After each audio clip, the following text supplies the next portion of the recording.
To వెటికటీస్ kitchen.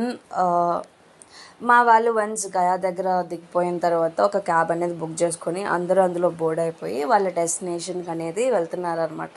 క్యాబ్లో అలా వాళ్ళు చూస్తుంటే నాకు బాధేస్తుంది, ఎంత ఇరికిరిక కూర్చున్నారో వాళ్ళందరూ. సో రీచ్ అయిపోయిన తర్వాత అక్కడ బోటింగ్ అనేది చేయాలి, వాళ్ళు బోటింగ్ కోసం అనేది వెయిట్ చేస్తున్నారు, అందరూ గెట్ టుగెదర్ అయ్యి. సో అక్కడి నుంచి పర్ పర్సన్కి 220 రూపీస్ బోటింగ్ అనేది పడింది. ఎందుకంటే ద స్పెషాలిటీ ఆఫ్ రివర్ అన్నమాట.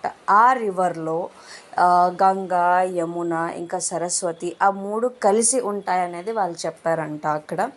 సో వీళ్ళు ఎంతమంది విజిట్ చేశారు అక్కడ. సో అది విజిట్ చేసిన తర్వాత బోటింగ్ అయిపోయిన తర్వాత అక్కడ దగ్గరలోనే ఉన్న ప్లేసెస్ అన్నీ కూడా విజిట్ చేశారు. అక్కడ ఉన్న శ్రీ సీతారామ టెంపుల్ అనేది కూడా మా వాళ్ళు విజిట్ చేశారనమాట. విజిట్ చేసి నీట్గా దర్శనం గట్టా తీసుకొని అక్కడ ఉన్న రూమ్స్ కూడా తీసుకున్నారు. నెక్స్ట్ వీడియో అది వచ్చేస్తుంది.